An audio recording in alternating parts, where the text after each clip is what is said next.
And welcome everyone to Sports on Tap. We're live here on our Facebook Live page. Want to thank everyone for watching right now. You can also, this will be archived on our website, www.sportsontappodcast.com. I'm Rob Troutman. We have Sean Duffy, we have Ed Dick, and we have Josh Jeffy in the house. Guys, welcome. It's our high school football preview show. We have a big show here tonight, guys. Head coach of the Berea-Midpark Titans, Jon Hunek, will join us a little bit later, but we also have Billy Kosco. He's from N.E.O. Zone High School Sports, and he's going to give us his top 10 in the area of football teams. He'll go over that with us. And, guys, right now, the playoffs, there's a little bit different of a playoff scheme here to start the season, or actually to start this year. How's everybody doing tonight? Great. Well, man, ready. Can't wait. I can't believe it's already here. it's early this year, and I think for good reason. Yeah, certainly. With the the playoffs have been thrown into a little bit of flux the last couple of years. Obviously, last year with the pandemic, and every team had a chance to participate in the playoffs if they so desired. And they were talking about the OHSAA was talking about expanding the playoffs even before that. So the original format was to do 12 teams in the top in your region, top 12 teams make the playoffs. Seeds 5 through 8 would host seeds 9 through 12 in the first round, and then they would advance to the next round where the 1 through 4 seeds would get their home game, and then you would just go do normal course as we know it to be. However, there was a change. Depends on who you ask is what kind of opinion you're going to get on it. But there's now 16 teams per region in the playoffs.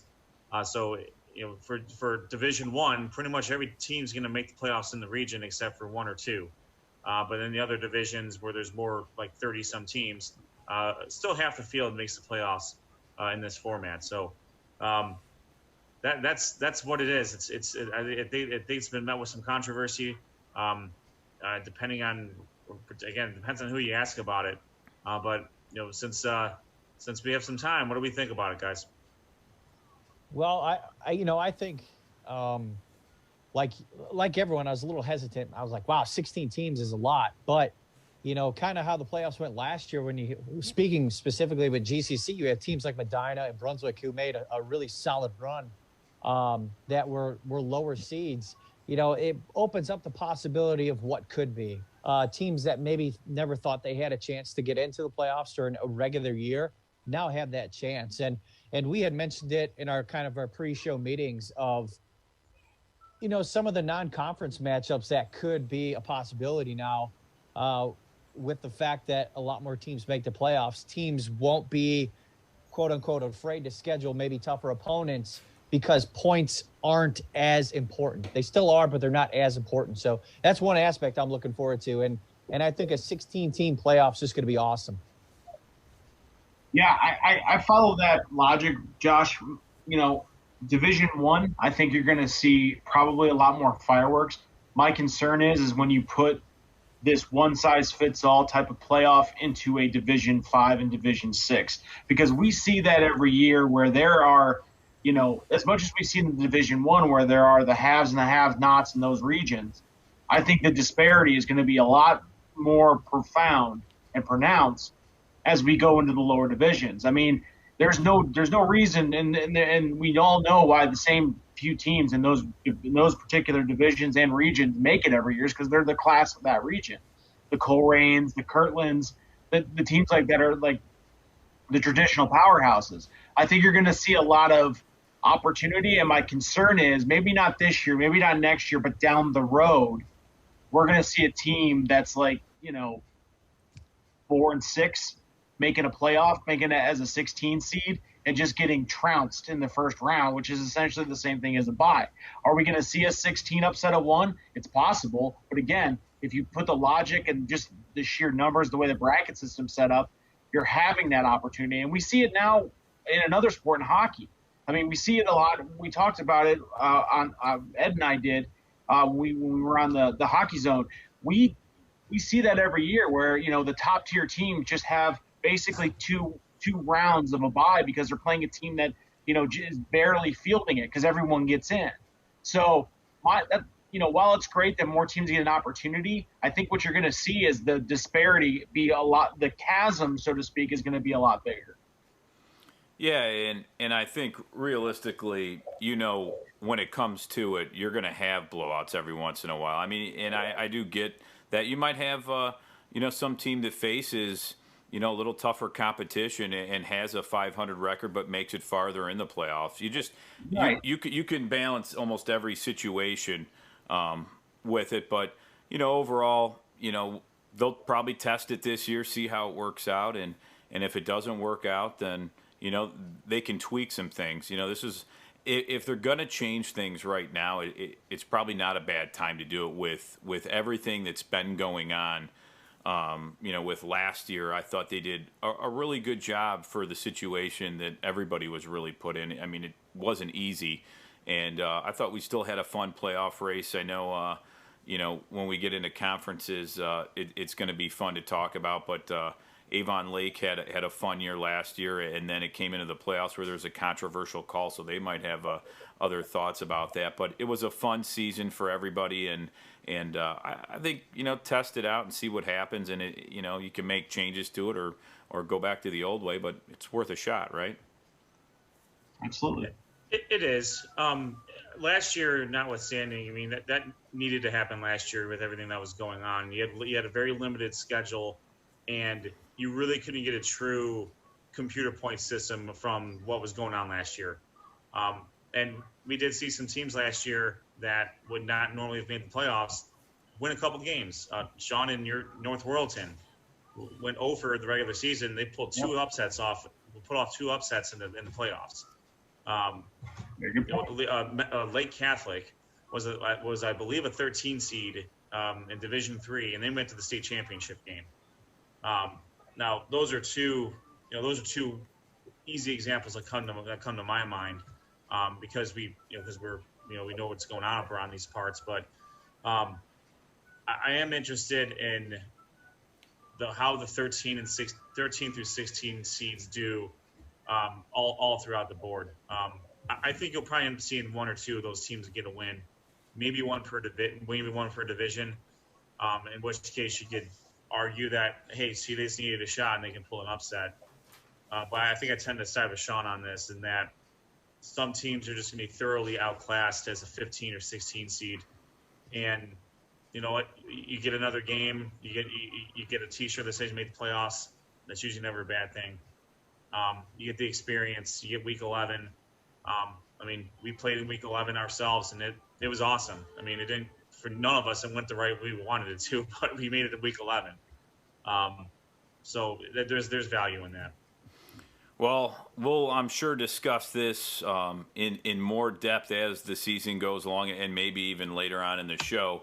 But we did have a chance to talk to Billy Kosco. He's from N.E.O Zone High School Sports. He's on Twitter and has a lot of great info out there. He had a top 10 that we had a chance to sit down and talk about, obviously on Zoom. And here's what he had to say about the Northeast Ohio High School Football Top 10.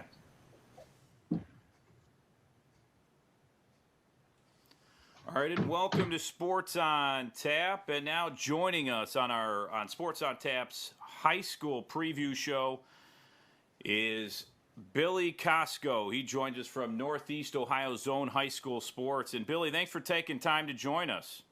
Yeah, Rob, thank you. I appreciate you guys having me on, and I look forward to talking sports pretty much all season long. Looking forward to it. That's right. And you do a great job, first off, on your Twitter. You know, that's where I first started following you, and you do a great job updating Northeast Ohio high school sports in football, and I know you did basketball as well. Why don't you tell everybody where they can find you on Twitter, and I know you have a website coming up. Yeah, for sure. Yeah, so we just rebranded. We're on Twitter at N.E.O Zone, N.E.O Zone HS. So we got a pretty big following on there. We're also on TikTok and YouTube under the same handle there. So yeah, we started off as just a high school prediction page basically. So we just predicted scores of games and have kind of grown into all sorts of coverage. So We got a website coming soon. I haven't announced the release date for that yet, but hopefully some point pretty soon. So looking forward to that. Yeah, very cool. And we appreciate you coming on and talking a little high school sports, especially now we're trying to preview, the different sports right now for football. And it's getting to the point where sports is going to be, or football's beginning here shortly. You went to, I know, some practices. If you go on your Twitter page, you had some great video of your last one was Berea-Midpark. As they played Medina, you had some great video on that, and I'm interested to hear, your top 10 in this area and what teams are going to make that top 10 and who might just be on the outside there. Yeah, for sure. Yeah, so at number 10, we actually got, speaking of Medina, their biggest rival, Brunswick. Brunswick, they're a team that's really up and coming. They've got a couple of young players. Ethan Fritz is returning at quarterback for them, and then they've also got David Hamrick, who's actually just his second year playing football last year, and he led the entire area in interceptions. So they had a great season last year. Yeah. At number 9, we have St. Ignatius. They're led by quarterback Joey Pfaff.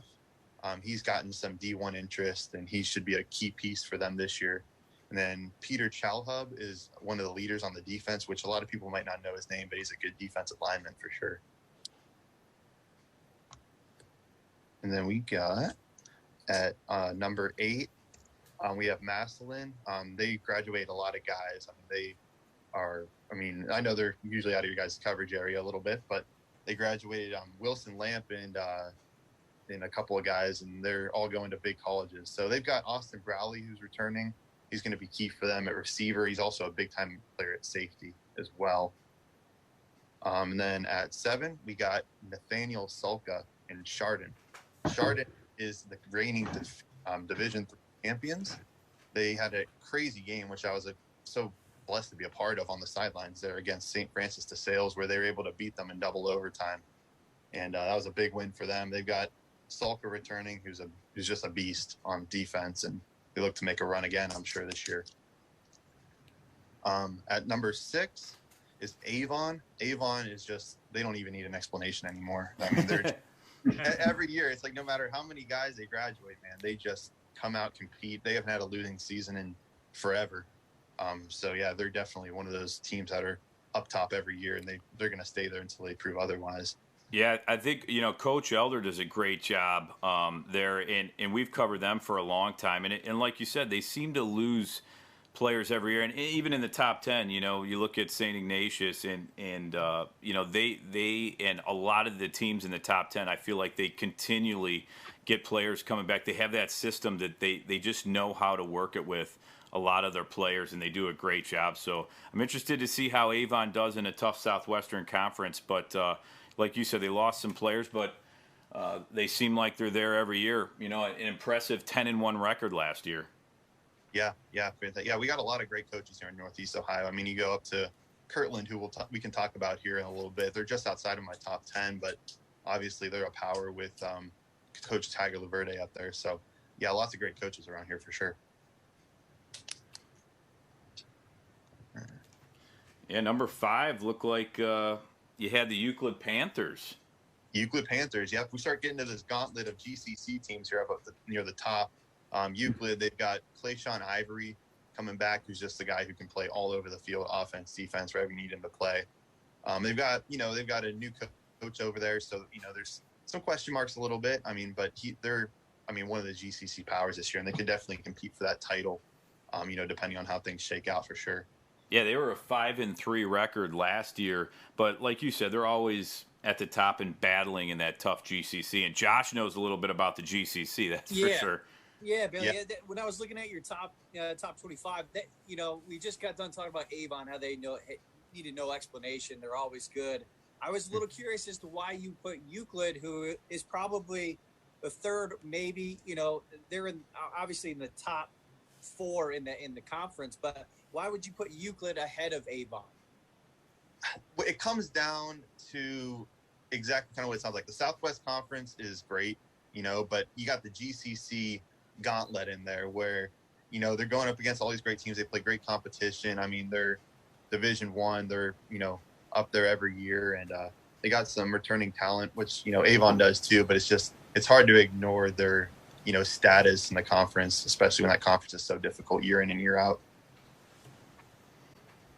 Yeah, and to that point, just kind of looking over the GCC this year, these teams, their non-conference schedules, a lot of them, they play very tough games. Like we just mentioned Euclid.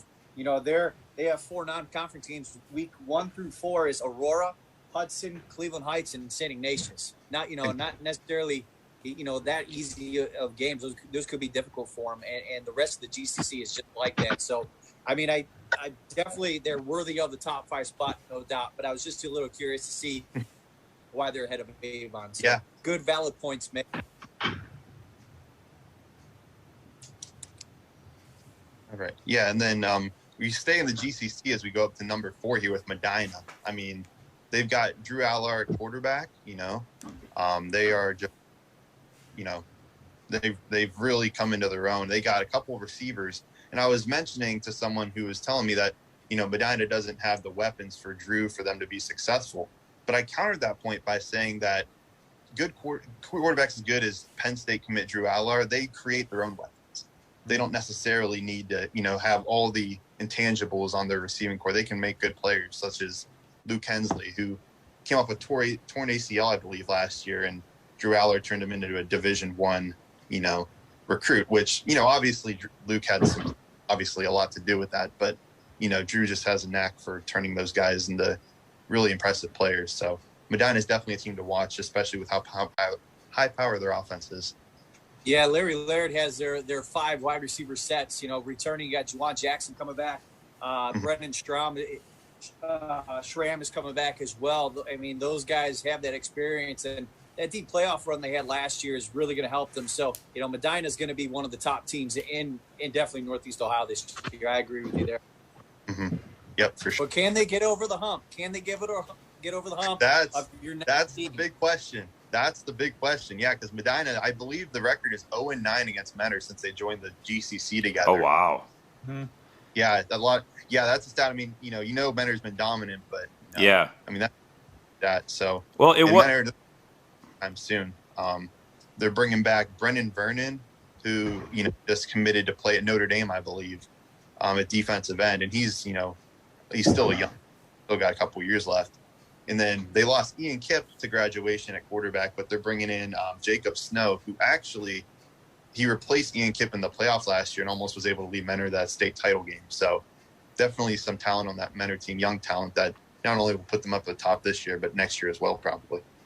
Yeah, and Mentor always seems like they've done a great job with their players. Not only their facilities are pretty impressive there, but the players every year, it seems like they lose a Mitchell Trubisky, and then they follow it up with another impressive quarterback that does something a little bit different. They always have the running and the throwing quarterbacks. They have solid running backs, and their offensive line is always really impressive. They put up a lot of points, and I think it's just too much for a lot of teams. For sure. Yeah, no doubt about that. All right. 2 teams remaining.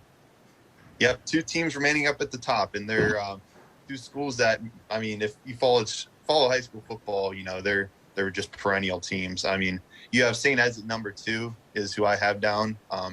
They're led by Christian Ramos, who's a returning quarterback for them. He can do it all. He's a speedy guy. I mean, has a strong arm. I mean, he's expected to have a real breakout season this year.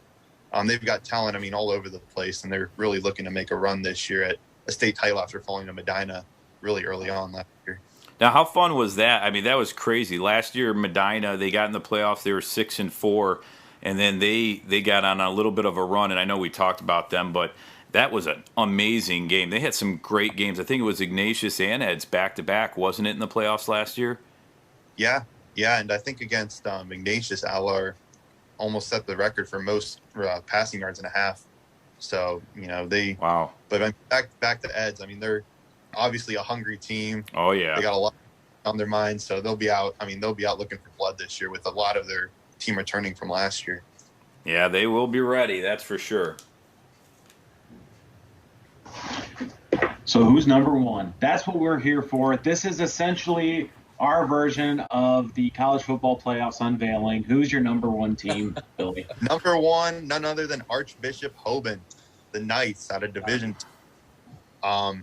They've got a couple of transfers coming in there. They obviously have just dominated the past few seasons, winning the state championship last year at Massillon's home stadium. So they've got actually Javian Crable is transferring in. He's going to be a junior this year. He's transferring in from Massillon to lead that team. Oh, wow. So that'll definitely be a talking point, especially if those two meet again in the playoffs. So they've got tons of talent again. Markeem McKinney is going to be leading that backfield along with a couple other guys who are really going to make a difference for that team. And I mean, look at their schedule. I mean, their schedule is pretty tough to say the least. When you have Walsh Jesuit, Ignatius, St. Vincent, St. Mary, Benedictine, and St. Ed's all on the schedule. Mm-hmm. To be the best, you got to play the best. I think that's what they say. So they're definitely loading up again. That's for sure. Well, I'm interested in how they're going to play with. I'm interested in how it's going to go without 4-year starter Shane Ham. He finally graduated. He's been there. He was there forever, and and they had they've been led by him and also a very veteran defense. So if you can even call them question marks, I guess you would probably say those are it. But sure. they've established such a culture and tradition of winning, and it doesn't matter what division it is, Division II, Division III. They can win either one of them, and if you put them in Division I, they're probably the favorites to win that one too. So they're a phenomenal team. No doubt. Yeah, and Shane Ham, he was one of the most clutch players I think I remember seeing. I mean, I haven't covered high school sports for too long. I'm a pretty young guy. But, he's been one of the most clutch players I've seen. I mean, he's made just countless throws in big-time games. So it'll be interesting to see how Crable and the rest of the younger players on the team are able to step into that spotlight when they get down the stretch this year. Yeah, absolutely. And it's a tough region, too. I mean, getting out of that region is no joke. But every team seems to need to run into them. And one of those teams is usually Avon. Avon usually ends up running into them in the playoffs. And unfortunately for Avon, they haven't been able to get over that hump themselves, much like a Medina and I'll say Brunswick, too. Neither one of those teams have been able to take out Menor since Menor's joined the conference. So it's been, those are the two. Menor's been the bar in the GCC since its inception, specifically for the three Pioneer Conference teams, Medina, Strongsville, and Brunswick. We haven't been able. None of those teams have been able to get in there. And specific to Brunswick, Hamrick tied the school record for interceptions last year as a junior. I don't imagine too many teams are going to try to throw at him this year. But you may not have a choice. That team's going to be really, really good. And we'll see if Coach Pinzoni can get them over the hump over Menor as well. For sure. So, Billy, what are some of the teams that didn't make your top 10 but are kind of on the bubble, so to speak? Yeah, so a couple teams I want to talk about is one of them's Kirtland, because there's always people messaging me when I make these top 10s, and I get input from other people too. It's not my personal opinion, but a lot of people are saying, well, Kirtland, they've won almost the most wins in a row in the entire country. I mean, they've won several championships over the past few years, but it's just like they're a team, Division V in a public school. You're not supposed to be that good, and they just continue by that, especially with Coach Laverde over there, just being one of the best around. So they're a team that could easily make another run at a state title this year. I always got to start them out a little lower and move them their way up. Other than that, I mean, we got Avon Lake, I think, is going to be another team that's just perennially good over the last few years. They've got another hump of their own to get over in Avon because their seasons have ended the last couple of years with the defeat to them in controversial fashion, you might add, last year. So they'll be having a chip on their shoulder for sure. And you talk about when you're talking about Kirtland, I mean, you talk about you're right. You have to talk about their schedule. Their conference schedule for Division V is very good. For overall, not as competitive as a GCC and maybe some of the other conferences around. but there's something to be said. Last year, they took out 2 Division I teams in Shaker Heights and Solon. So when they got a chance to play with the big boys, they took care of business. I'm not sure how much more we're going to go into this, but there's, I have some thoughts about the expanded playoffs, and how that could potentially set up more of those types of matchups, because you have a better shot at getting in with multiple losses. But that could be for another day. Yeah. To get into my thoughts on that, it would take a while. So we'll save that for a little bit later. But well, Billy, where are you going to be at? The first week. I know that you also go out and cover some games. Where are you going to be at week 1? Yeah, so we're actually pulling a triple header here week 1. So Thursday night we also cover. We didn't get to discuss too much of the Youngstown area teams, but we'll be out near Youngstown in Poland. They'll be hosting Canfield. It'll be the first time we got 2 brothers as head coaches clashing over there between the 2 schools. So that'll be a big game. It's expected to have a huge crowd, so that'll be a fun one. Friday night, Massillon is hosting Pickerington Central, which should be a very fun game. Pick Central, runners up last year.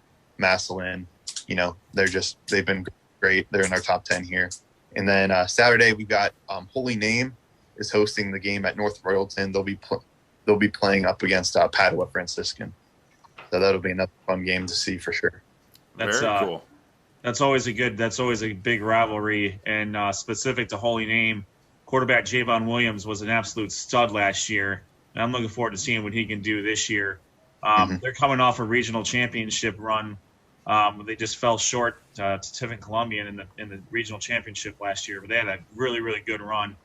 So Coach Juan Dolowski and Javon Williams, they get. I can't wait to see what they do this year. Yep. Yeah, it should be a fun season for them for sure, no doubt. Very cool. Well, any last thoughts, guys, for Billy before we let him go? And again, thanks for coming on with your rankings. We look forward to seeing if there's any change in those rankings next week in your top 10, and see if any of the teams on the outside hop into the top 10. But I think it's going to be a lot of fun this year. Yep, no doubt. Yeah, I'm looking forward to being on with you guys this season. It's going to be a great time for sure. All right, Billy. Well, thanks for coming on, and we'll see you next week for your top 10 rankings again. Yes, sir. All right, sounds great. Thank you very much. Appreciate it. All right, thanks, Billy. Thanks, Billy. I want to thank Billy Kosco for coming on for his top 10 rankings, as he will every week here on Sports on Tap, and he does a great job. So make sure you go on his Twitter page, and that's at N.E.O Zone HS. You can check him out on Twitter, and he's Northeast Ohio Zone High School Sports. So check him out, and we'll step away. Want to thank everyone for watching our Sports on Tap here tonight, and we'll be right back.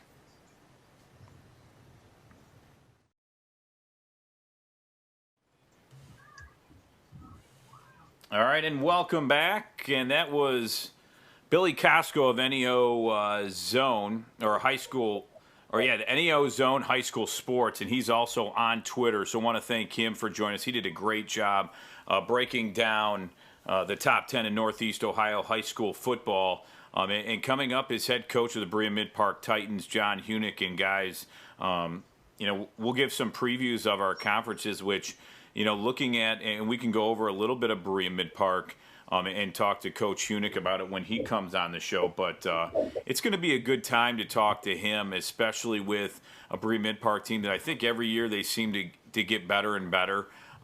They have some key players coming back. Luke Devins, the quarterback, he had a great year last year, and he's coming back for Berea-Midpark, and he leads that team, along with D'Angelo Borders, who's a running back. He comes out of the backfield, can catch the ball. He also sometimes breaks wide out, especially with Berea-Midpark's offense that is a spread offense that really likes to throw the football. So they have, obviously, the offensive weapons there. Defensively, we'll see what they can do this year. But, guys, what do you think as we look forward to talking to Coach Hunek here shortly? Well, it's a tradition that we have every year.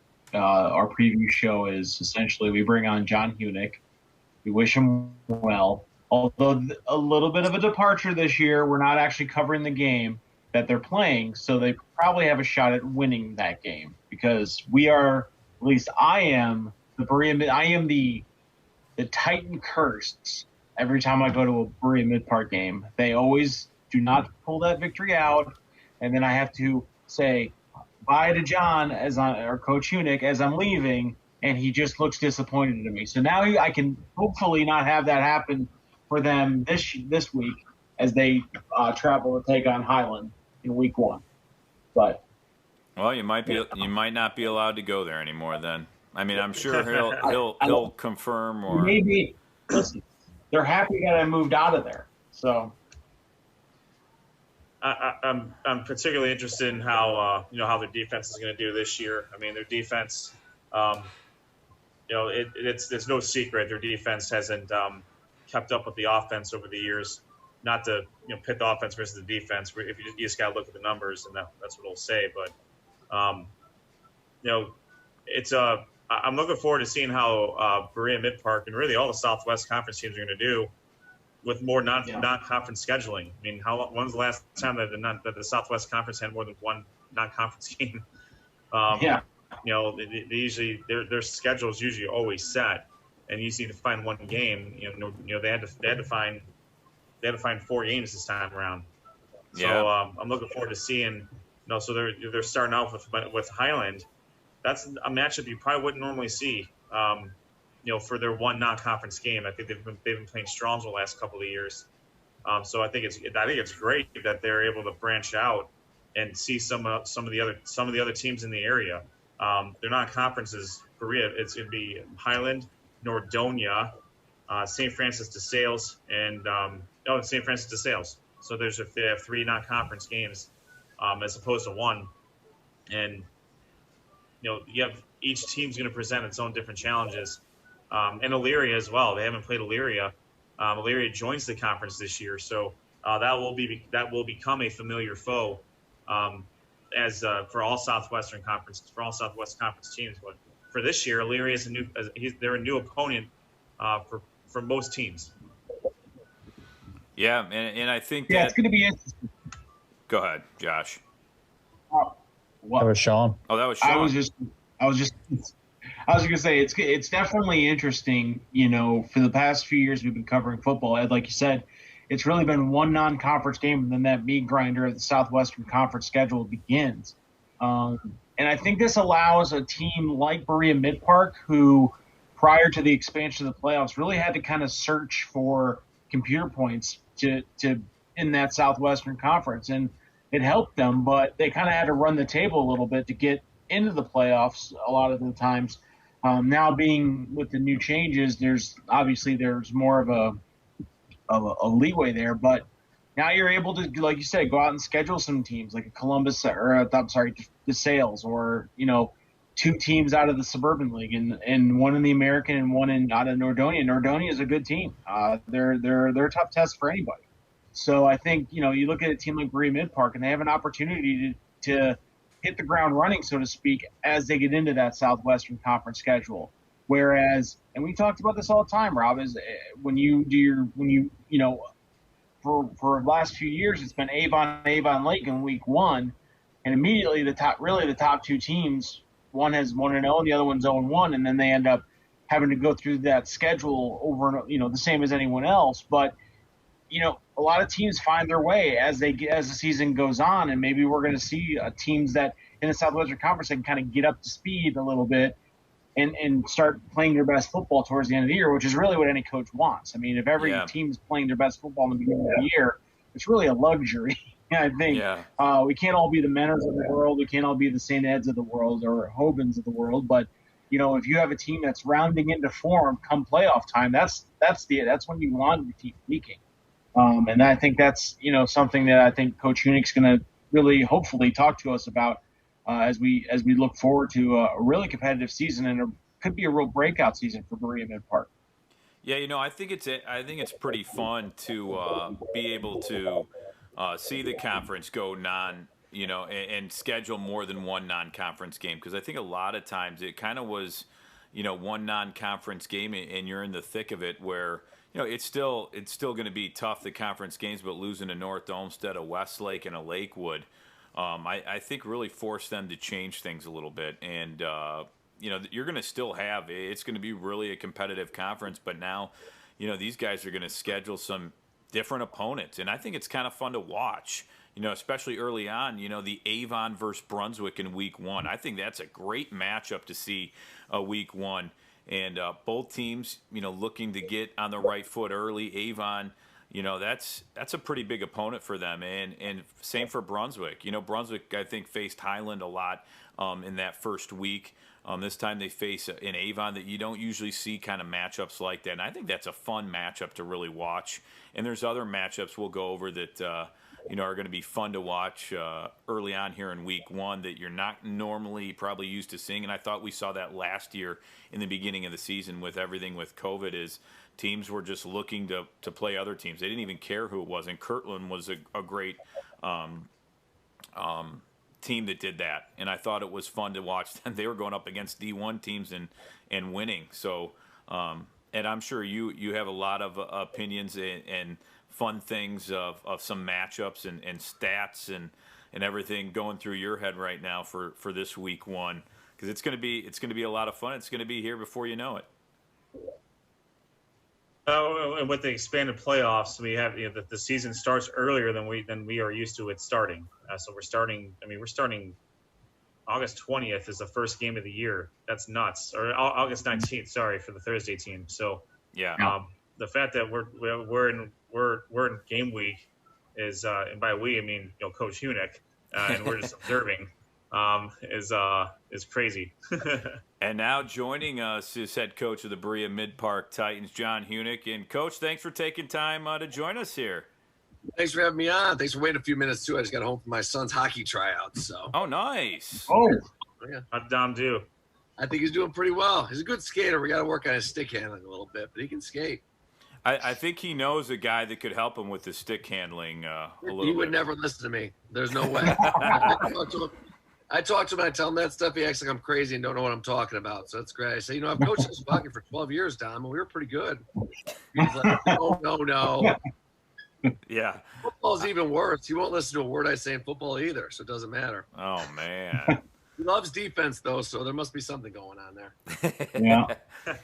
He likes defense to spite you, Mr. Offense. Oh, yeah. I think so. Yeah, you might be right about that. I mean, I think we all see it with kids, our kids especially. You try to teach them and, somebody else just knows more than you, apparently, It's a different voice. So, that's all it is. That's so right. Coach, how's the off season? How was your summer so far? Well, it's been incredible. It's been I really like the decision that the OHSAA did to let us have more contact time with the kids in the summer. I like the shortened preseason with having that contact time, and things have been really good for our program, really good for our kids. Our numbers are way up, and kids are doing great, buying into everything we're saying. And we have a great group of seniors, great senior leadership. It was really the first time I've had that since I've been here, so it's been really cool. Awesome. Can't wait for this week. Coach, we talked a little bit before you came on. The fact that now you guys are in a situation where you have more than one non-conference game now, so you guys you get to you have a little bit more freedom to choose who you want to play and some other teams who might want to play you guys. How is that process for you this year and what you're looking forward to in years coming? Oh, I love it, Ed. The interesting thing with being at an independent school for a long time at St. Ed's and then being at Massillon, which is the same, is I really enjoyed the fact that you could see different opponents every year, allowed you to see a wide variety of, schemes, wide variety of football. And I think helped make me a better football coach, but also was exciting because sometimes you'd see teams that you'd never seen before and had to go off a film with them playing teams that you've never played before. And it was a pretty cool thing in that respect. And in SWC, we got so many good coaches that it kind of stinks to see the same guys all the time because they're really smart and they can figure you out. It's kind of nice. It's kind of nice to have guys that hadn't really seen us on offense and how fast we would go, and then all of a sudden get a little bit of a culture shock. The first quarter was definitely an advantage. Now the guys that kind of see what we do, now we got to kind of come up with a yearly tweaks to what we do in order to kind of get an edge. So I'm really excited to see some new teams. I think it's cool to give us our kids that opportunity, and it lets us set up against some really good opponents this year with Highland, Nordonia, and then Columbus DeSales coming down to us, or up to us, I guess. So really cool. Really excited for that. Well, now that, thanks, John, thanks again for joining us this year. Thanks for having me, John.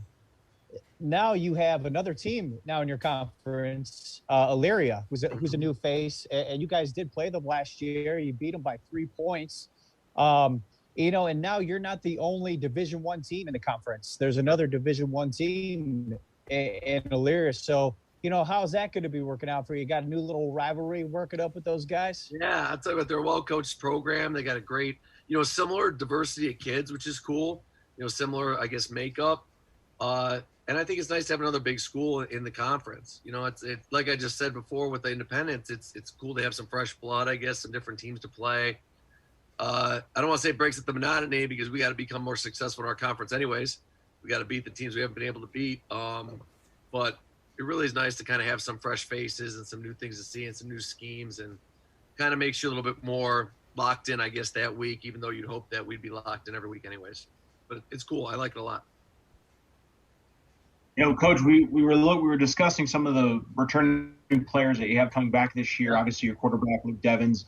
What are some other players on top of your, not only on the offensive side of the ball, but defensive side of the ball that you want to talk that, or you're excited to see kind of develop into this year? Well, our catalyst defensively is definitely Devin Johnson. He's a Miami commit, plays safety for us, and I think he's really a difference maker defensively. Hudson Devins, Luke's little brother, comes back this year as a returning starter linebacker as a junior.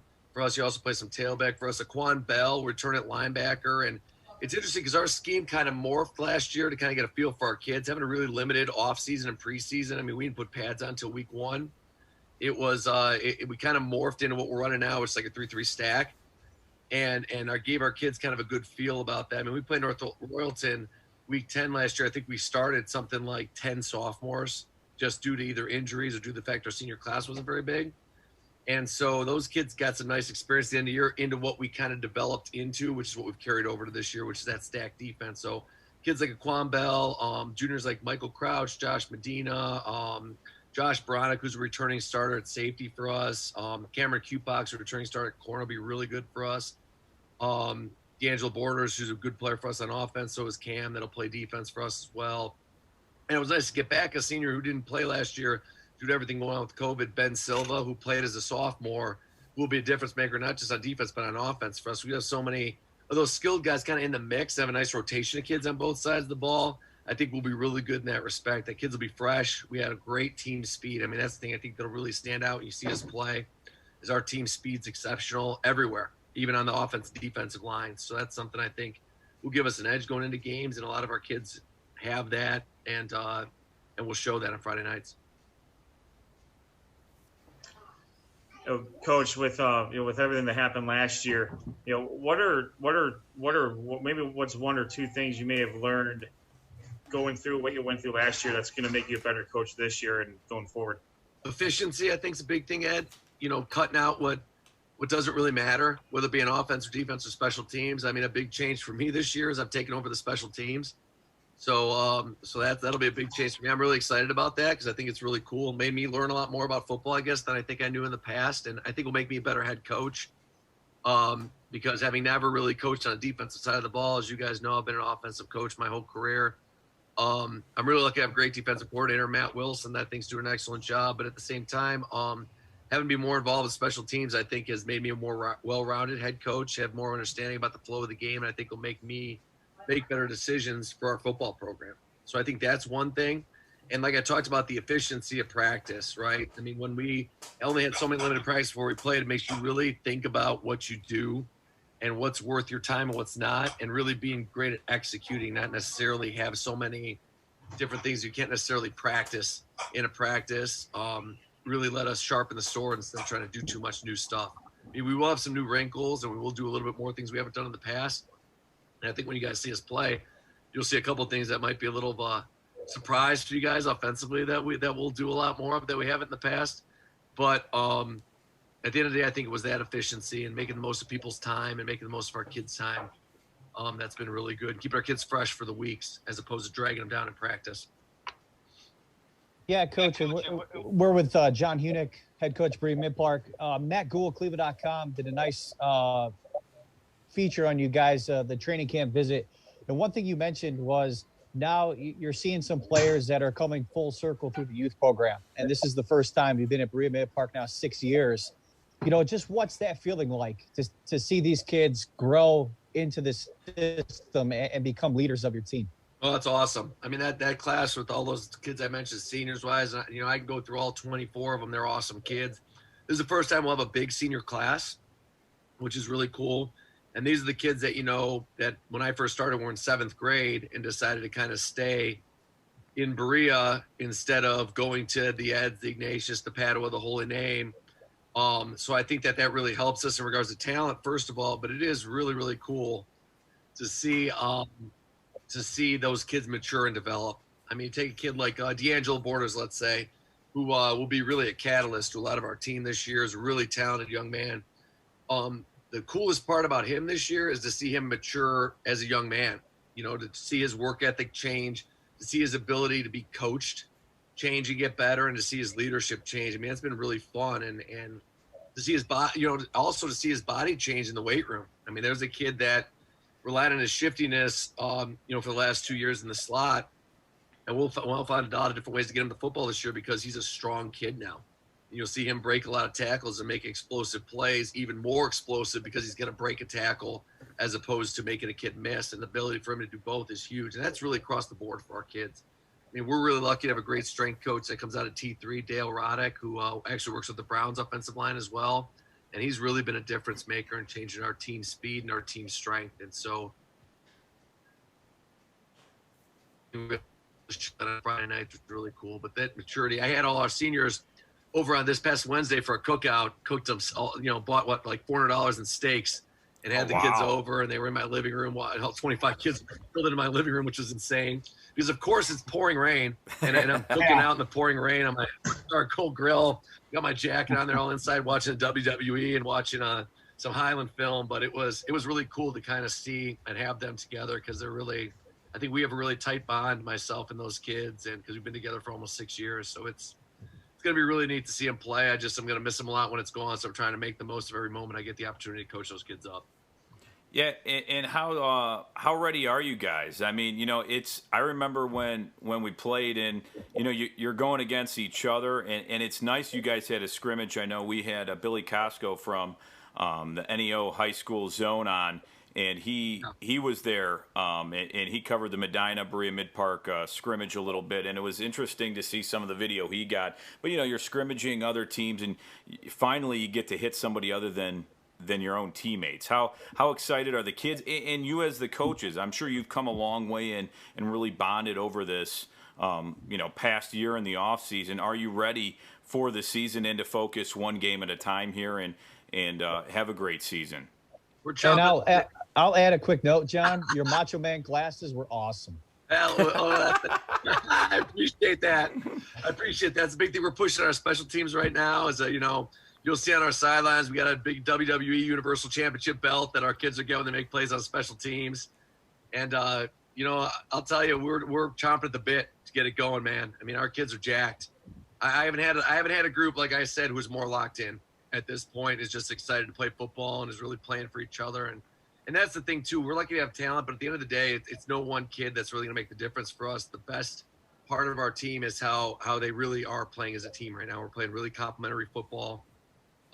Really excited to see that happen in a full game. But that was the thing that really stood out to me in the Medina scrimmage is how positive our kids are, supportive of each other, and how much energy we have now. I mean, I think it's been building over the last year, and they're just, I mean, ready. I mean, if they could play today, they would have played today.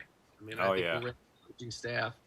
And I mean, at the end of the day, we're going to do what we do. I mean, that's what I tell the kids. The only people that need to worry about is themselves. And I say the only team we're worried about is us. We go out and execute, play our game. We'll be in good shape and have an opportunity to win. So that's kind of where we're at. But excited. I mean, I'm jacked. I can't wait. It's crazy because this week we don't have school. I had professional development today. So I was a little gassed at the end of practice. It was actually like a full day. I'm not used to having that.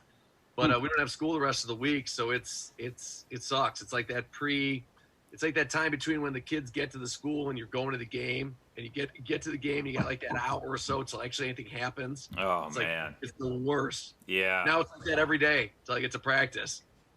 So I'm looking forward. I'm looking forward to playing. That's for sure. Does that change at all? I've always, again, this is so different for all of us starting this early. I mean, we know why we're starting this early. The playoffs expanded; they need that extra week. But a lot of, like you mentioned, a lot of the schools are not in school at all going into the first week. And does that, football players, coaches are creatures of routine, and you understand game week. Monday's this day, and you get all the way up to Friday. Does that put extra emphasis on, okay, when we get because you mentioned efficiency earlier, when we're in practice, we need to treat it like we're in practice after school. I need everybody in here and doing their job. Does that take an extra layer of focus for you and your coaching staff this week as opposed to other weeks? For sure. I mean, we did like 30 extra up downs before practice today because a couple kids weren't on time. God. Oh boy. And, okay. Well, I mean, I mean, and in order to set the tone that, next week when we start school, you got to understand that there's a timetable of what we're doing. I mean, we obviously have other teams that use our facilities. I mean, our Grow is a youth program, which has grown exponentially. You guys mentioned the fact that like some of the first kids to go through that program are now making their way through the high school program and will be seniors this year. They have to get used to rolling because we have a limited time on the field, and we don't want to take all their time. And that's the thing that I've learned as I've become a head coach. Yeah, I could talk forever. The kids know that. And I could talk offensive scheme forever with them and make sure, but they only have so much attention. They're kids. You guys know that. And I don't want to burn them out before we get to the game, mentally or physically. So efficiency is so huge. And that's the biggest thing I've learned, I think, as a head coach, is trying to limit the kids' time as much as possible so that they are fresh, so that they don't feel worn out, and so you don't get sick of hearing my voice. And that's the thing. I mean, my wife. Nobody gets tired of hearing your voice. No, they do. My quarterback especially. I'm brutal on the QBs, and poor Luke's had to hear it for 6 years. Oh, he probably loves every minute of it. But what growth have you seen from Luke Devins? I mean, that's a kid that I thought last year he really made a big step forward. And I know I was at a few of your games, and you could just see the reads and his mobility and knowing when to get out of the pocket and where players were going to be. I thought he took a pretty big step. What do you think about last year? I mean, obviously they're going to make mistakes here and there, but overall I thought he had a really good year. We led the state of Ohio in passing yards, so I guess he couldn't be that bad. But I personally think that's all coaching. But that's right. Give yourself a pat on the back. No way. I've been lucky to have two good quarterbacks at Berea since I've been there so far. That's for sure, and a bunch of them. So he's going to take another huge step. I mean, that's the thing that I don't think people are going to realize till they see it, is that he's way better than he was last year. There's no doubt about that, and he was pretty good at the end of last year. So. I'm really excited to see him play. He's a great leader right now, stronger, way faster. I mean, that's the thing. He's probably dropped about 2 to 3 tenths on his 40, so you'll see him run the football a little bit more effectively this year. And he'll just be, I mean, he's the engine. He makes the offense go. So I'm really excited to see him. I mean, there's no doubt about that. He's been great in the scrimmages, especially against Medina. He was phenomenal. I mean, it's tough. You want to hammer a kid to get him ready for week one and not tell him he's any good, but when he plays pretty much a flawless half of football. Actually, only played a quarter, and he was going to lose his mind that I pulled him out the first quarter. But he was 3 for 3 on touchdown drives, drove the team down 3 times the score against a really good football team. I'm like, okay, dude, you're good, man. Yeah. And he was not too pleased with me, but he's ready to rock and roll. I'm excited to see him play. Oh, very cool. And we're excited to see the Titans this year. Guys, any last questions or thoughts for Coach Hunek and Berea-Midpark Titans getting ready this Friday? They got an island. Yep. Right. Thanks, Coach. Good luck this year. Thanks, Coach. Thank you so much for having me on. I always appreciate it. It's always great to see you guys. Hopefully I'll see you at some games and see you around. You guys have a great one. Best of luck this year. Yeah, you too. Well, thanks for coming on. We appreciate it, and we'll see you soon. All right. Thanks, guys. Thanks, Really Coach. All right, that's head coach of the Berea-Midpark Titans, Jon Hunek, joining us right here on Sports on Tap. It's our high school football preview show. And, guys, good stuff from Coach Hunek, as always, as he talks about the Titans. And I think they're going to be a team to watch out for. defensively, I think they've always had, to really tighten up. But their offense, they just put up so many points. And I think this year they're going to put up a lot of points again. It's just, can the defense bend but maybe not break and keep teams limited on the point totals? I think I think, look, going into this season, I just have a feeling he seems like he's comfortable where he's at with his team. Mm-hmm. And even in the past years that we've interviewed him, there would always seem to be a few questions here or there, maybe some changeover, especially on the defensive end. This year, it didn't really seem like there's a lot of that he mentioned, and he's got a lot of senior leadership, which is very important at the high school level. So I think this year for him is going to be a successful year in his team.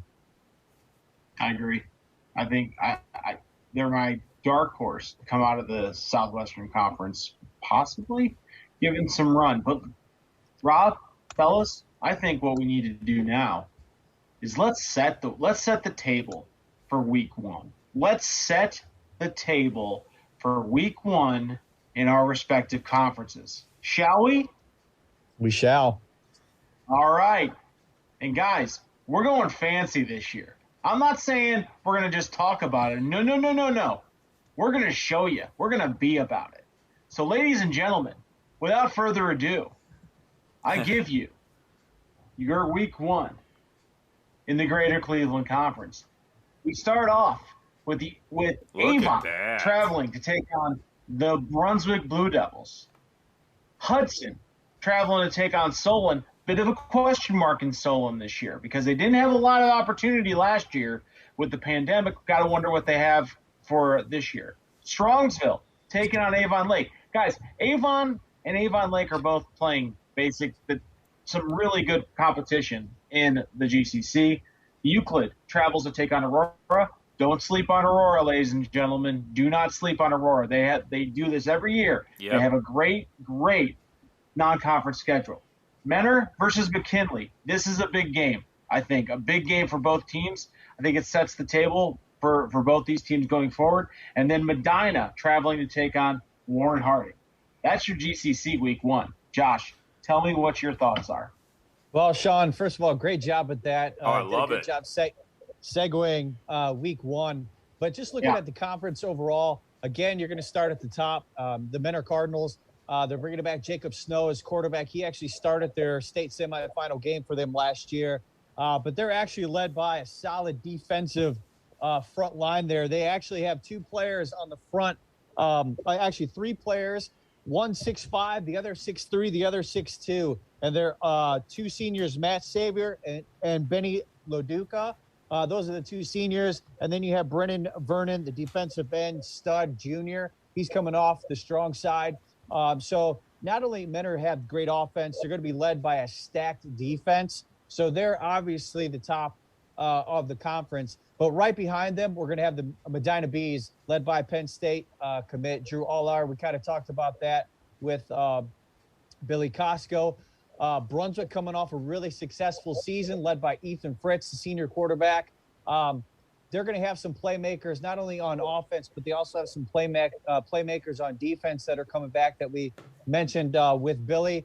Now, there's some question marks in my opinion about Solon and Euclid.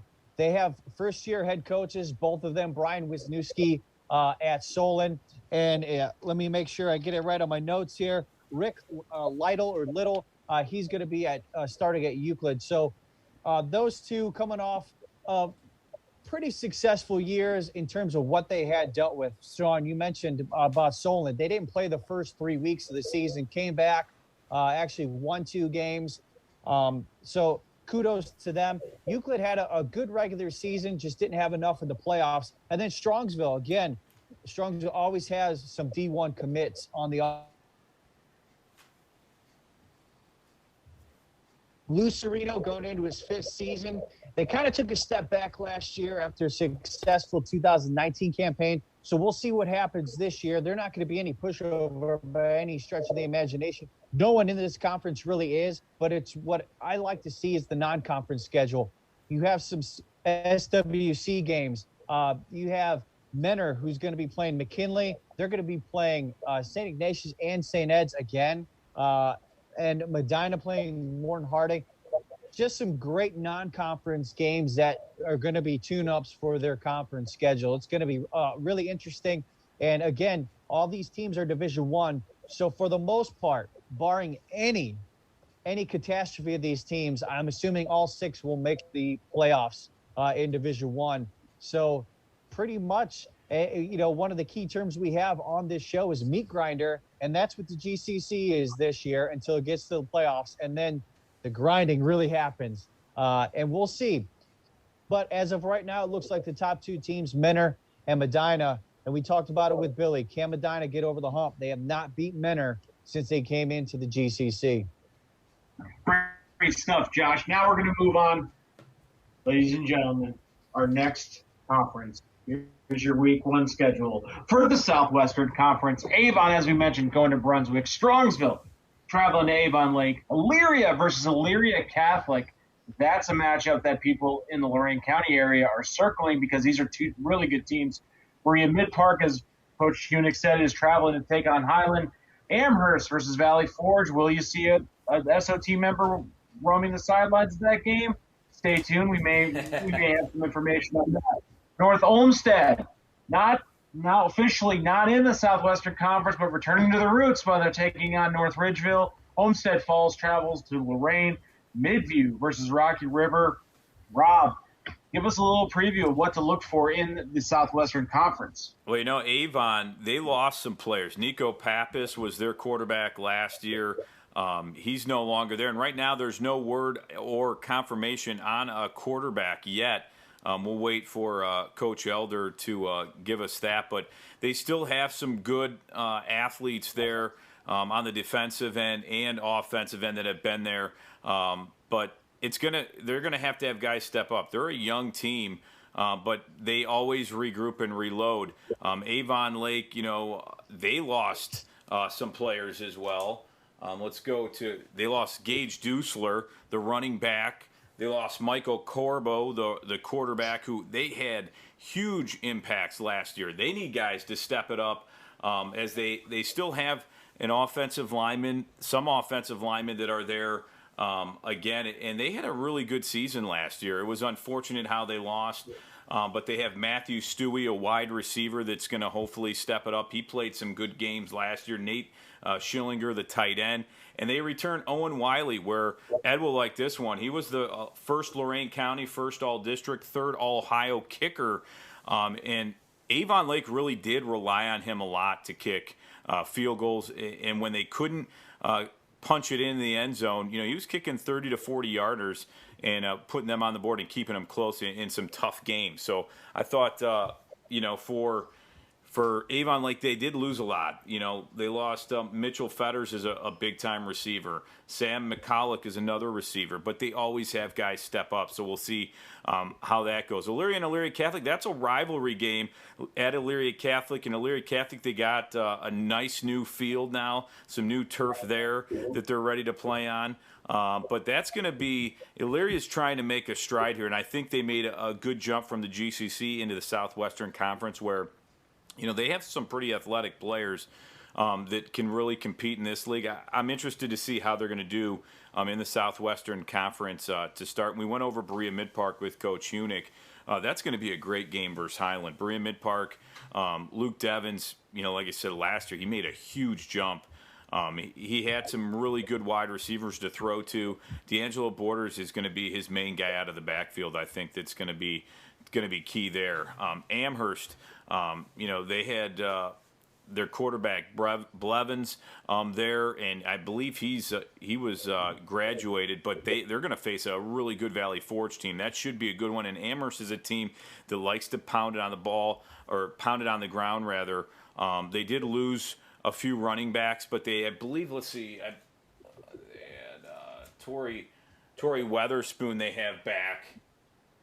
Let me make sure on that just before. Torrey Weatherspoon, he's a 5'9" senior. He was there last year, and they kind of had a 1-2 punch. He's going to be the main guy this year for Amherst, and they like to pound the ball. Their defense is pretty solid, but they also have a new head coach in Kenny Fritz, who comes in to take over. So we'll see how he's going to do in his first season at Amherst. Now, North Olmsted, North Ridgeville, they do lose Caden Masterson. He was the quarterback that could run, pass a little bit, and they do have some other players that will step up there and fill the role, but they're new kids, and they also have a new head coach in North Ridgeville. He was the basketball coach, varsity basketball coach. His name's Brian Morgan. He's going to fill in there, and he said he's trying to get these kids to believe in the culture and get them back kind of on the winning ways, because they had some down years there in North Ridgeville, but we'll see how they're going to do this season. Olmsted Falls, Charlie Seelek, the quarterback, he's coming back for Olmsted Falls head coach Tom DeLuca. He's going to be excited about that. And Coach Pace, who we always talk to on the defensive side, he has some players come back, but that's another team that lost quite a bit, as most of these teams do every year. And Midview and Rocky River, Ethan Surdock and Coach Beal, he's got to be excited with him. He was a junior last year. He's a senior this year. Surdock, he really put up some big numbers last year, and they had a huge win in the playoffs. Or actually, no, they lost in the playoffs to North Olmsted. They had a high-scoring affair there that they can put up some points. It's just defensively for Midview. How's Coach Beal? And he's a defensive coach. So what's he going to do with a Midview team this year that really all these teams, they did lose some players and are younger, but how are they going to come back and play this year? It's going to be fun in the Southwestern Conference. I love that they're playing some different games like Amherst Valley Forge, Midview and Rocky River, Berea-Midpark Highland. Those are all fun games. Strongsville, Avon Lake, Avon, and Brunswick. Again, you can't get better than a lot of these. And, with North Olmsted, Westlake, and Lakewood out, adding Elyria is a nice add. They can afford to go into some non-conferences. So it's going to be a fun year. And we'll get, obviously, more rosters and that as we go, so we can check in on some of these players and teams throughout the year on our show every Monday night here. Guys, any thoughts? Rob, fantastic work as always with the Southwestern Conference. Again, this is a conference that's gone through some changes to its identity. It used to be, we talked about it in the GCC, the meat grinder that is the GCC. The Southwestern Conference had that same reputation. Now there's a little bit more flexibility, a little bit more opportunity for teams to kind of get rolling downhill, which we'll see if that pans out. But let's move on. Let's go on. My compadre, my cohort, my co-bestie, wow. in covering what we call the multitude of leagues. Rob and Josh both have the meat grinders of the league, but Ed and myself enter into a twofer of our respective divisions. So we're going to move on to the Great Lakes Conference, starting in the Eastern Division. And I'm going to throw it to Mr. Ed Dick to give us a breakdown of what we're looking at here. I'll go through the schedule quickly and then throw it to you, Ed. Buckeye travels to take on Cloverleaf. Holy Name versus Padua. John Marshall travels in to take on new GLC member Lakewood. Normandy and Warrensville Heights set up for a battle. Clearview travels in to play Parma, and Valley Forge travels to Amherst. So in the Eastern Division, we got some additions, and now we have a real kind of an even-sided here for the East and West Division. Absolutely. Thank you, Sean. So we have so the Great Lakes Conference has Who let the gone dogs out? That's right. Sorry, Ed. The Great Lakes Conference has gone through quite the makeover since their inception just a few years ago, and now they have two divisions. They have an East Division and a West Division. The way that it's set up is that each division has 6 teams. They will have their conference. They will play each team in their division, and they will have one crossover game in Week 4. The end of the year, Week 10, no one knows who they're playing yet. They have kept that week completely open for the Great Lakes Conference Championship. So the top team in the East will take on the top team in the West, and that will be Week 10 and for the division, for the conference championship. The unique thing, too, about this is that every team thereafter, so places 2nd through 6th, will play their corresponding place in the other division in Week 10 as well. So not only do you get you're going to get a true conference champion on the field, you're also going to get a potential computer points that are going to be very helpful in Week 10 with this crossover game that's going to happen.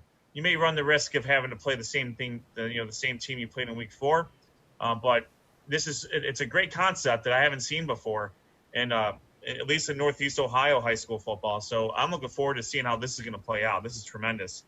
So just a quick update as to where the GLC is and where they are now and what's going to happen. Now, Buckeye, they came in the league like barnstorm. They barnstormed the league their first year in and were co-champions along with Parma Heights Holy Name in 2019. Last year they were decent, but this year they returned Ben Barnes. He can do everything. He scores all your points. He kicks all your extra. He kicks them all. He kicks all the extra points. He kicks your field goals. He scores your touchdowns. Todd Allen is an absolute monster. He will be a junior this year, and he is going to wreck house on both the offensive and defensive end.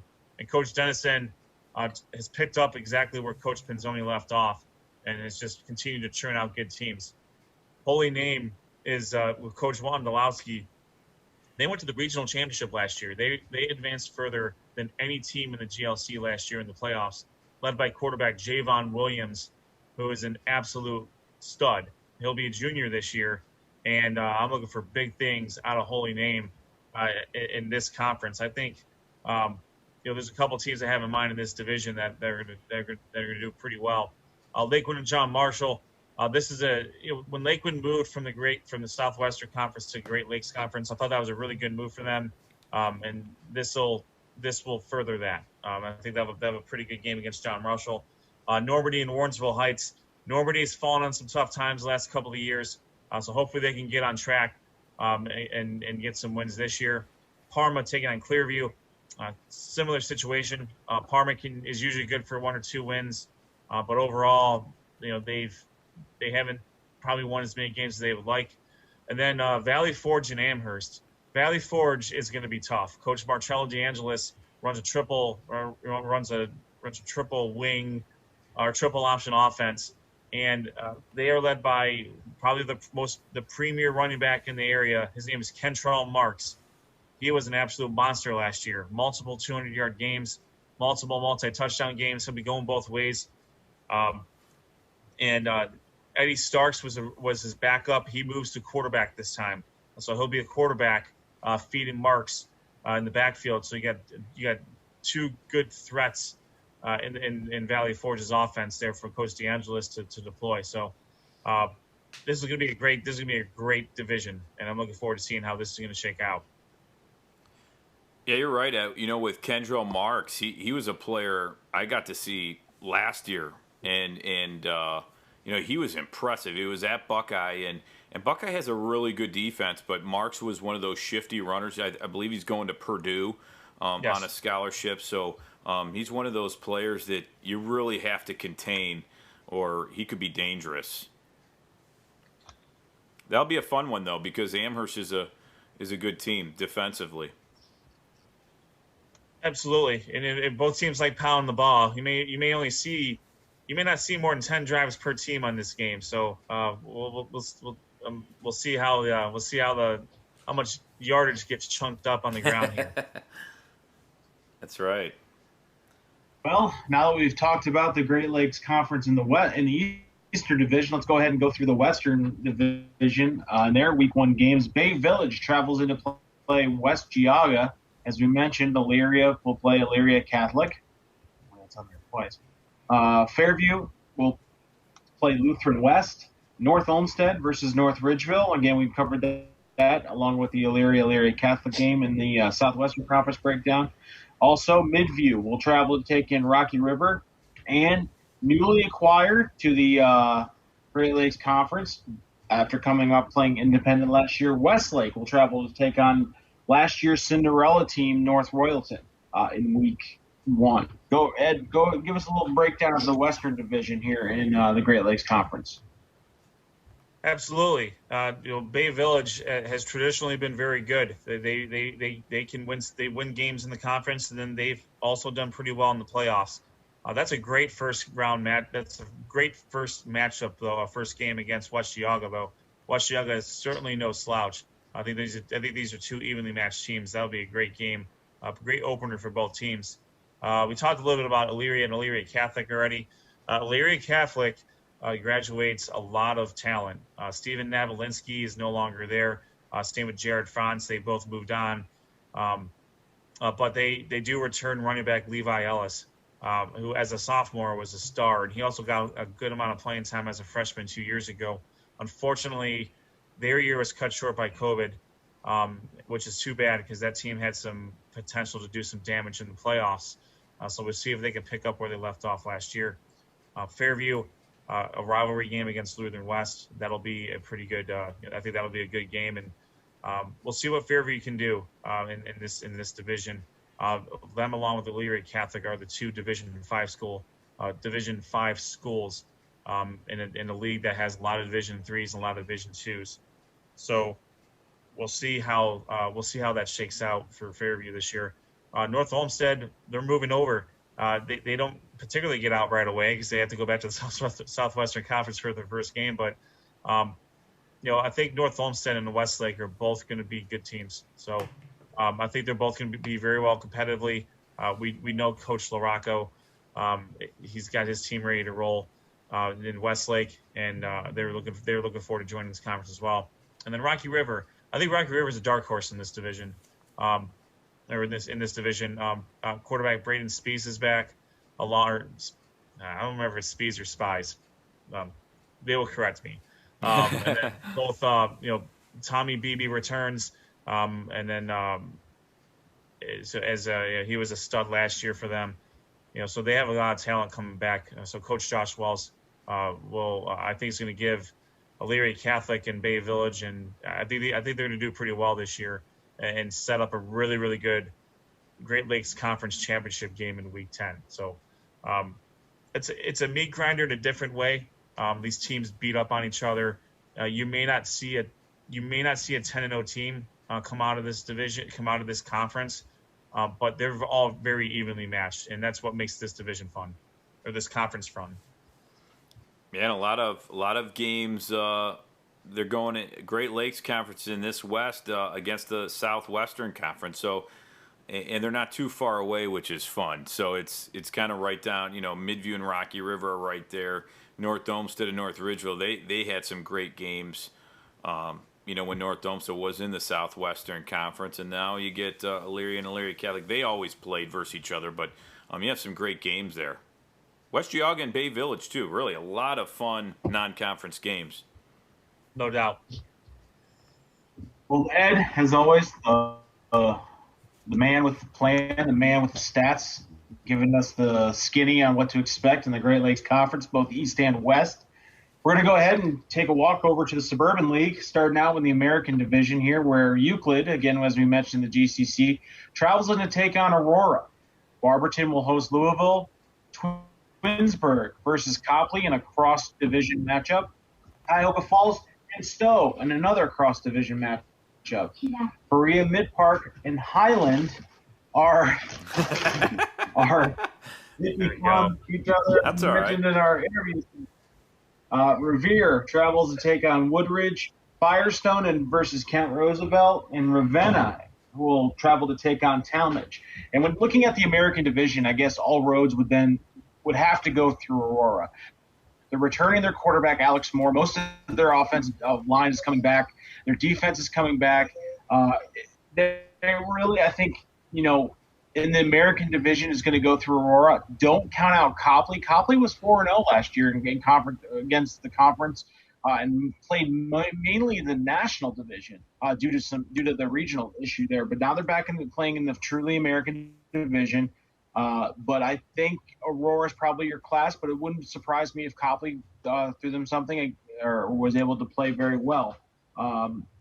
This is something that's, interesting is that the American Division, I think for the first time, this is the first time we've seen since really last year was kind of an anomaly, but Cuyahoga Falls is now part of the American Division here for the Suburban League, and truly its first year as part of the American Division. So I'm very interested to see how Cuyahoga Falls plays and kind of sorts itself out in the American Division. I think that's another storyline you can look for in the American Division of the Suburban League. But this is the American Division, and we're very proud of this division. They're doing very well, with Aurora always holding the banner for them in the playoffs each year. Moving on to the National Division, and in stark contrast to what we saw last year, the National Division really was the division of the quarterbacks. You had Joe Labas, you had Billy Levac, you had a lot of really great quarterback play. Mitchell Evans out of Wadsworth, they're all gone, graduated. They are not reloading with a lot of these, but I think the offensive firepower and the numbers that we saw last year in the National Division are going to be different this year. And I think it's going to be interesting to see how these teams, replace that stalwart behind center, under center, behind center, however you want to say it. But just to give you an idea of what we're looking at here, we'll start off with the Hilliard-Davidson traveling to take on the Bees of Brecksville. Got to get first one this year, right? There it is. The Explorers traveling to take on Solon. Bedford travels in to take on Nordonia. Again, big question mark for Nordonia. How do they replace Billy Levac? Is that something that's going to be a problem? They're returning a lot of their receivers, and that eases a transition for a quarterback when you have that top-tier receivers. But unfortunately, like I said, you're replacing a really good quarterback in Billy Levac. North Royalton, we mentioned last year's Cinderella team, again, hosting Westlake in week 1. How are they going to respond? Are they going to be able to build off that momentum from last year? Cuyahoga Falls taking on Stowe, again, another team looking probably to replace a quarterback that they had last year. And then Twinsburg, again, against Copley, as I mentioned, the cross-division matchup. And then one that I'm looking at here is an interesting non-conference matchup in St. Vincent St. Mary traveling to take on Wadsworth. And Wadsworth, as I mentioned, and again, I'll go back. I got Stowe and Wadsworth mixed up. Wadsworth having to replace Mitchell Evans, who's now off to Notre Dame as a recruit. I don't know how you would know something like that. How would you know that? Well, I couldn't. I would point to something, but I can't really see. Oh, you see that over my shoulder. But the St. Vincent St. Mary Wadsworth game is interesting because that's a tough schedule for Wadsworth, especially when you're having to replace a quarterback of what they relied on Mitchell Evans to do. So that's going to be an interesting game, I think, for the Wadsworth Grizzlies and how they're going to start their season off with a real tough opponent, the Irish from St. Vincent St. Mary. But guys, that's all I got for the Suburban League. Kind of a lot of question marks, I think, for the National Division and how it's going to all play out. Sean, I think Stowe is probably going to be the class of this division. As you mentioned, a lot of teams had to reload their quarterbacks. They do not.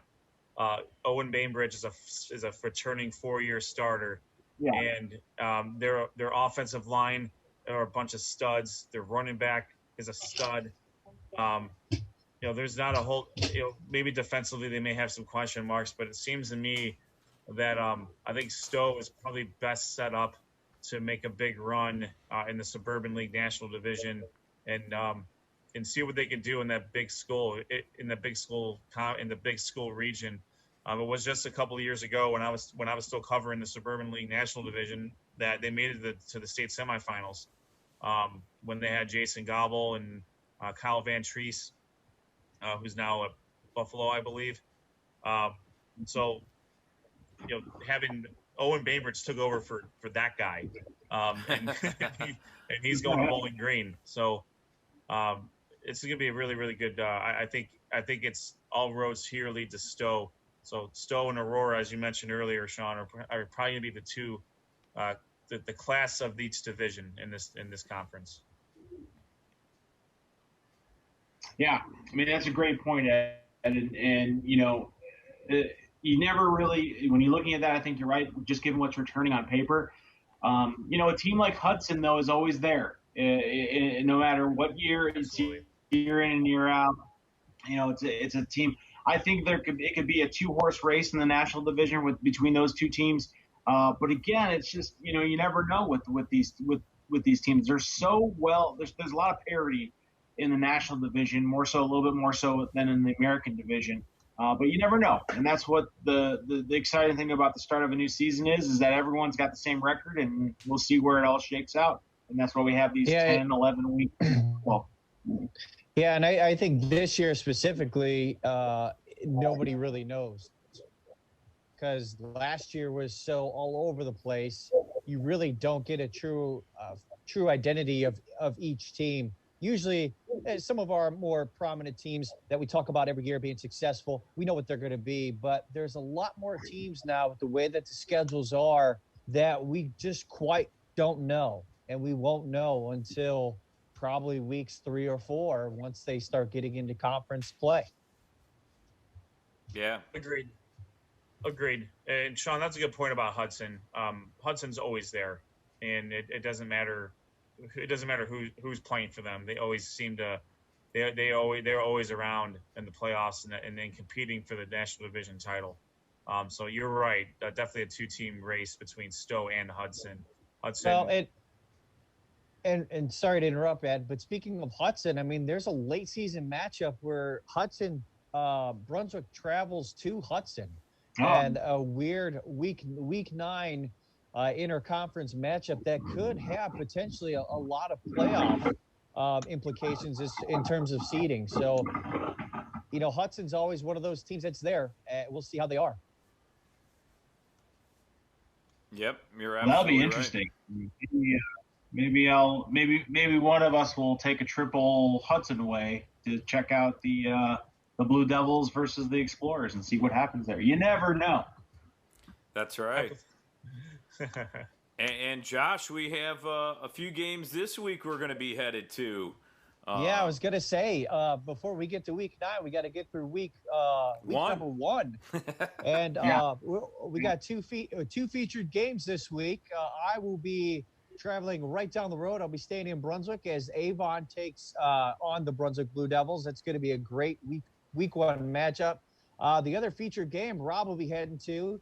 He's going to be headed to Amherst, where Valley Forge will be traveling to Amherst for a good interconference matchup there.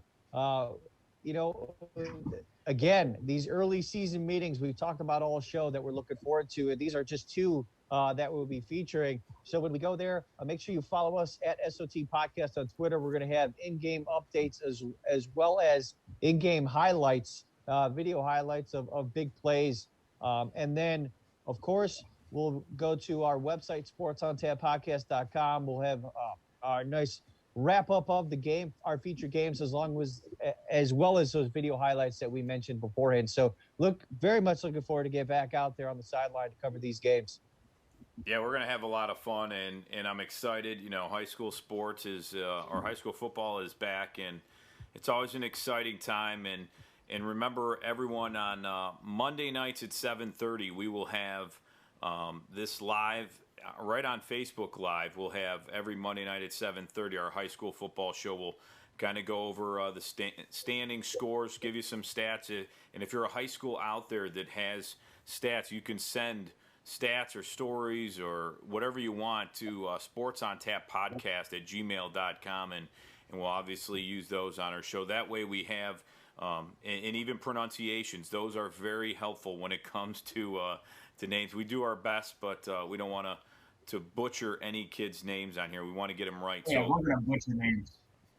Yeah. I mean, unless we have the right pronunciations, then, our chances of butchering them might be a little less. Let's put it that way. I'd like to start my year out by saying to anybody who has a name that I've mispronounced, I apologize. I am not a smart man. Wow. No, man. It took me I think it took me 4 years to get Joey Marisik's name right. Yeah. And he graduates. Dude, there's some names that just take a little bit longer and a lot of practice, and you think you're saying it right one way, and then you get told, oh, no, that's not the right way. But if you do have information and stuff, you can send us at sportsontappodcast@gmail.com so we can say all the right information on the air. And, like I said, it's a little different. We used to do a podcast with audio. Now we're doing video, and it's nice this way. We're all, somewhere. You can't tell where we're at, but somewhere in our house. doing the show, which is kind of cool, and it allows us to have guests like Coach Hunek coming on, and we also have a guest on Wednesday coming, and she's a local USA Olympian, did shot put from Westlake.